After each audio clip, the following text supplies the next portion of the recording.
Thank you for tuning in to another episode of Business Minute. I'm your host, sir, and today I'm joined with a special guest, Mr. Jamie Miller. How you doing, bro?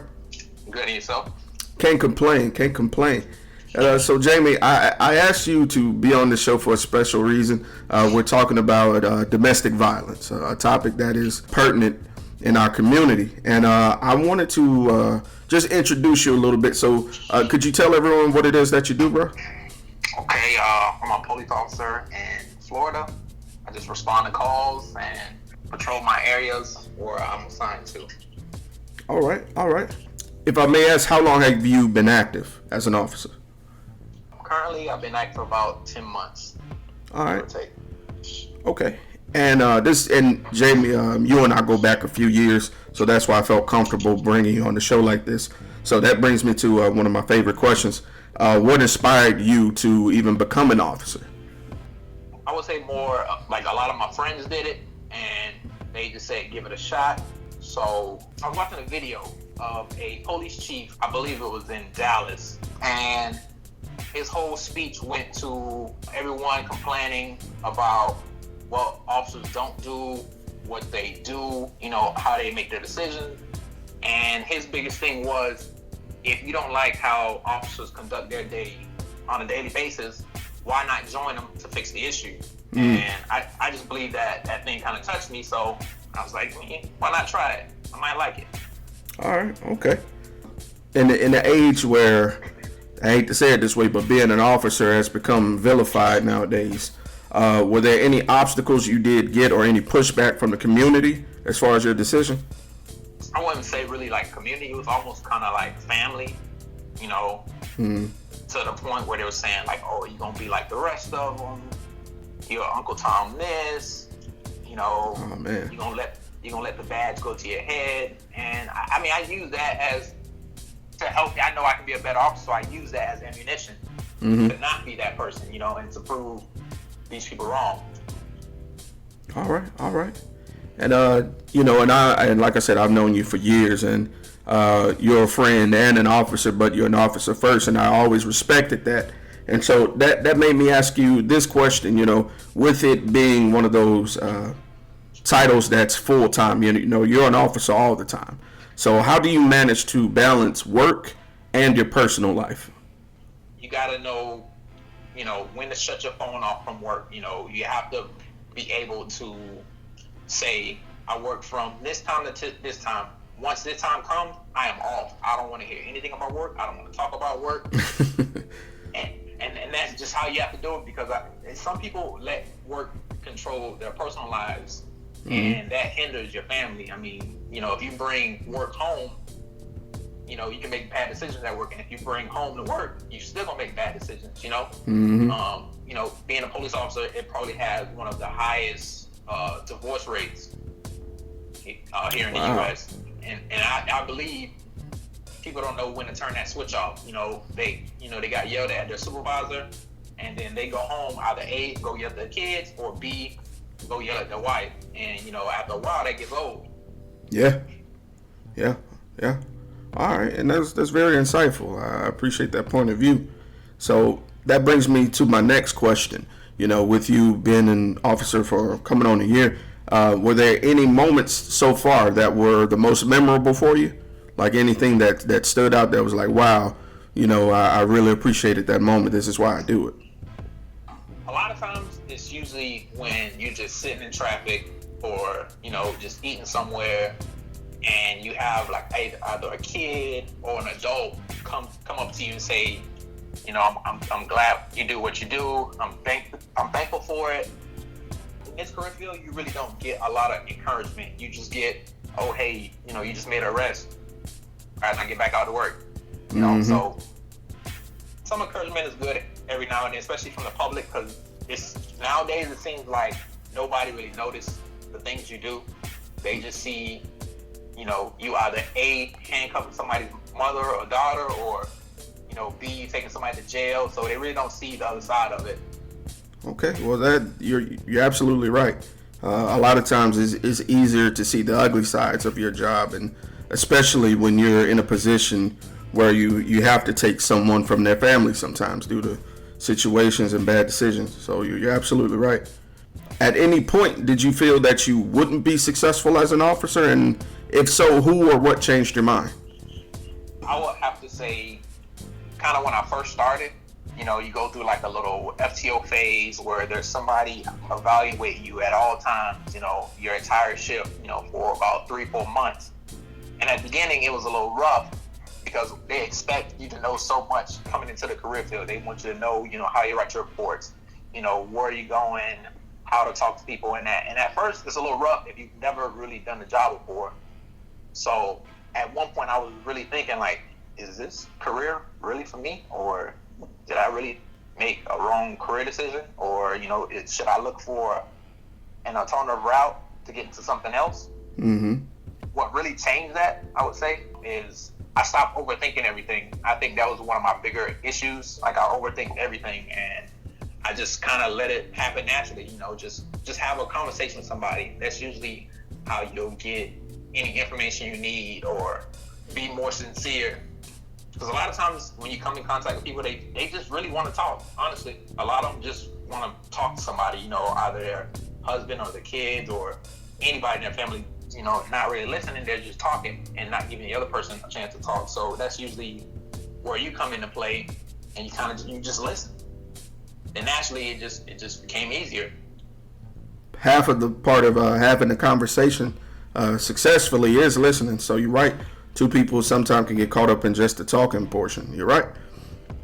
I want to ask you something a little bit further down the road. With you being an officer, where would you like to see yourself in your career in 1 year, 3 years, and then in 10 years? In 1 year, right now, what I'm focused on is figuring out what I really want to do in this career field, like what division or subdivision I like to get into. But also, what I'm really focusing on is just encouraging other people to also be a police officer. I think what people do nowadays is they go off everything they see in the news and they say, oh, well, I don't want to be a police officer. They're the most hated, or, So I try to give them an inside source like myself to push them to be that person. Like, hey, if you feel we act this way, come ride with me.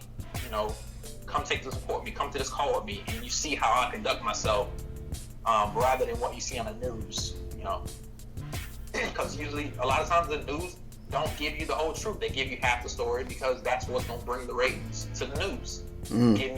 Give you the gore of what happened and not give you everything that led up to that call or everything afterwards. I would say in 3 years, I'm looking to become in a traffic unit. I love to do traffic. I mean, I let you guys know that all the time about all my traffic stops, who I come in contact with. I tell you my funny stories. I tell you the bad stories. I give you everything. True. So, I would say in 10 years, which I hate to look that far ahead, but I would rather be a sergeant in 10 years rather than more of the lieutenant and captain side. The reason being, as a sergeant, you are the leader of your shift. You're the glue to a shift. You can either make or break a shift. You can either be that one sergeant that everybody hates and your staff makes you look bad, or you can be the most lovable sergeant and everybody wants to get in your shift.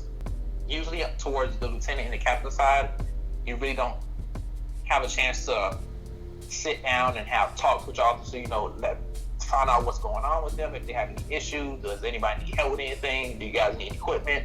You really don't see that from the lieutenant. I mean, he kind of asks the sergeant what they need, and all right, and that's kind of it. You really don't see the admin portion of the job. They're just there to kind of take blame or to trickle down the problem if there's any issues.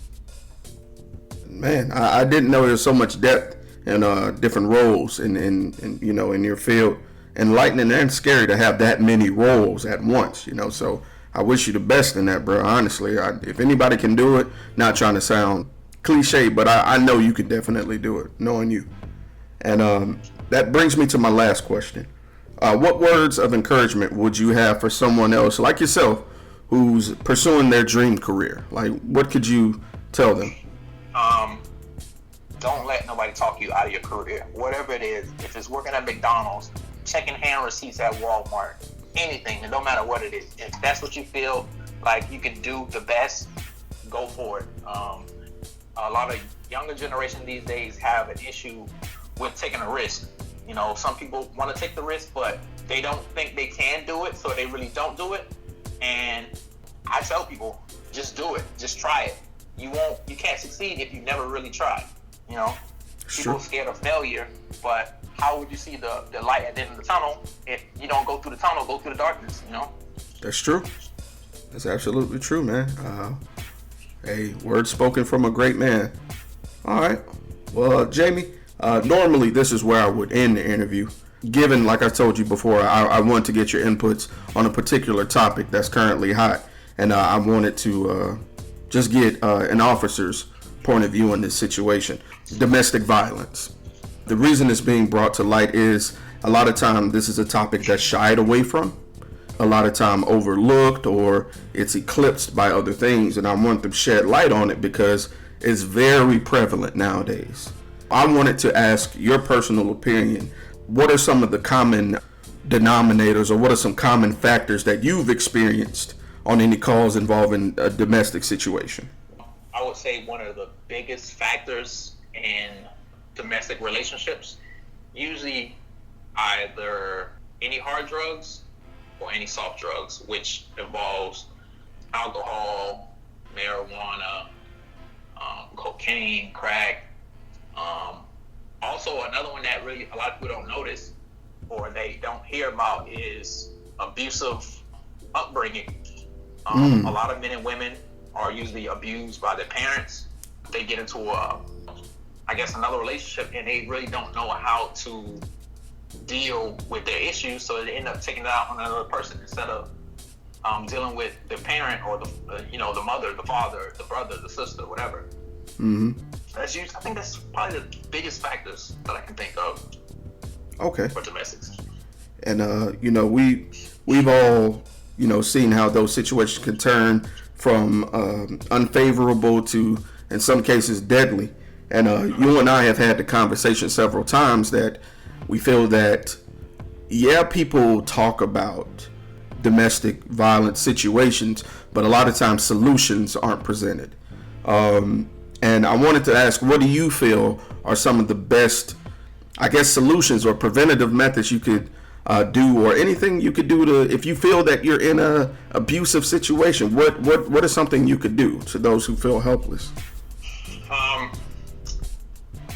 Which this is gonna be hard to say, but if you feel like you're in a abusive relationship, or if it's family related, husband, wife, girlfriend, whatever, if you think you're in an abusive relationship, you probably should part ways. And I tell people that on every single domestic call I've been to.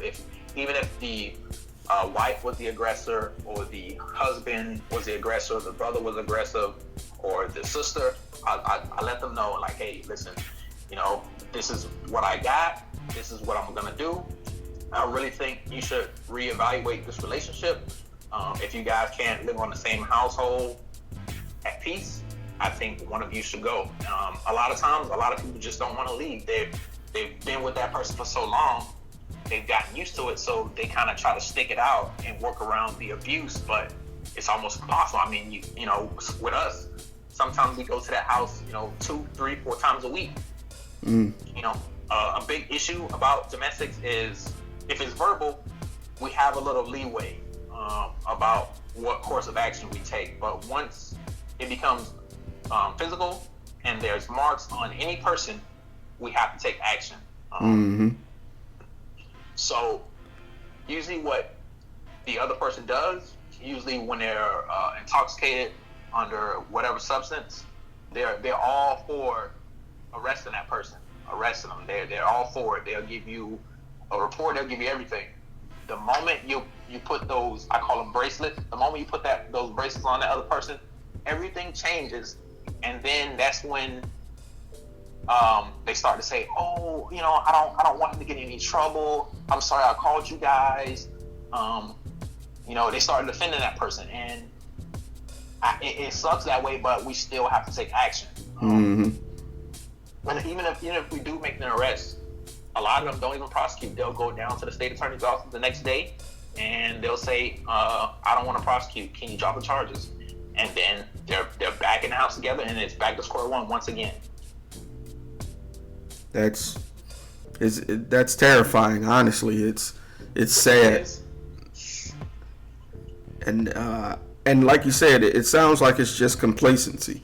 It's, I understand reality can hit and hurt, when seeing those, like you said, bracelets get put on that person. But honestly, man, I'm from an age and I've seen domestic situations escalate at the drop of a dime. I just feel like it's best to part ways. If you get into that point, if it's that heated and it's no longer about coming to a solution in an argument, it's time to let it go, man. Absolutely. It doesn't stop. Exactly. It just gets worse over time. It feels like when you don't love yourself, you'll tend to dwell in that toxicity a little bit longer than you should. I think people are getting caught up in love from the wrong places, which is, like you said, due to abuse from, at an early age. Sometimes that's all that people know. But I feel like, people should know they do have help in the police. A lot of times we can't vilify them for taking action when action is called for. Like you said, you see bruises, marks, anything physical, you got to do what you got to do. You got to protect people at all costs. And sometimes it's at the cost of someone's, freedom temporarily. And I think a lot of people forget it's the case of what may happen. I rather you be safe than someone end up dead. Correct. And that's what a lot of them forget. It's just a preventative measure. So, let's say I'll just throw out some random names. A female named Susan says, my boyfriend, Barter, punched me in the head. You get there, you see Susan with a knot on the side of her head. You talk to Susan, she tells you what happened. You talk to him, he tells you what happened. And she says, you know what? I changed my mind. I don't want you guys to do anything. We're just going to part ways for the night and we'll deal with it tomorrow. And you say, okay. And then you leave. The moment you leave, let's say he kills her. Now that falls on the officer because you could have prevented that if you would have took a course of action besides just leaving. Yeah. People hate us for doing that, but it's just a preventative measure, especially when you have kids involved. You don't want your kids to grow up and think that is the norm because they're babies or, they're preteens. I mean, they're like sponges. They soak all that in. Even if they don't say anything, they still soak all this stuff in and say, well, my mom and dad did it. I might as well let my future boyfriend do it and my future husband do it because it was the norm. It was the norm when I was growing up. Man, that's terrible. And a lot of times I think as parents, and I'm not saying, I'm not a parent, I'm not saying I'm perfect, and I'm not harping on anyone else, but this goes to show you really be careful because children see, and a lot of times they see more than you think they do. And, they don't forget that type of stuff. So you're right. Let's not set an example the wrong way just by allowing them to see or hear. A lot of times those kids aren't asleep, man, just because you put them to bed and y'all screaming.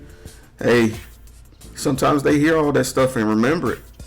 You'd be surprised what kids know and what they hear. I remember I had one case. It was a physical domestic talking to the husband and wife. And, I was just having a little casual conversation with the child because he came outside. Just kind of ease him down just to make him seem like everything's fine. And I asked him, how's living with mommy and daddy and so forth. And then he goes into tells me a whole story and dates and times of when his dad beat his mom, what he hit her with, how he hit her with it. And this is, probably like an 8-year-old kid telling me stuff. So I try to tell people, be careful what you do in front of your kids because they're always watching, they're always listening, no matter where they are. Yes, sir. Yes, sir. Yeah, I appreciate that tidbit, you harping in on that, because I don't think that really settles in until people hear those accounts. And so, like you said, brother, I really appreciate the tidbits there. And I think it has to do with not being afraid to stand up and really stick by that decision to let someone go. Like you said before, if it's getting to that point, it's rather be safe than sorry. Jamie, again, bro, I appreciate you for allowing me to interview you and getting your insight here. Is there, like, in case anyone wanted to send you any questions or anything, is there any way, or maybe your department, is there any way they could get in touch with your department if they have any questions or just want to contact an officer? Because we never know, there may be a victim, that may want to reach out for help. Absolutely. I can give you my Facebook information. My Facebook name is Jamie Miller. Look up Key Largo, Monroe County Sheriff Office. Our number is 305-853-3211. Just call down and say, can I speak with Deputy Miller? I have a couple of questions. I'm more than welcome to answer any phone calls or any questions if you got any. And not even pertaining to domestic, just anything in general, any general question that you have, just give me a call. If I don't have the answer, I can find it for you. I appreciate it, brother. You being a resource is a blessing, bro. I really appreciate you. Thank you so much, Jamie. Anytime. All right, brother. Thank you.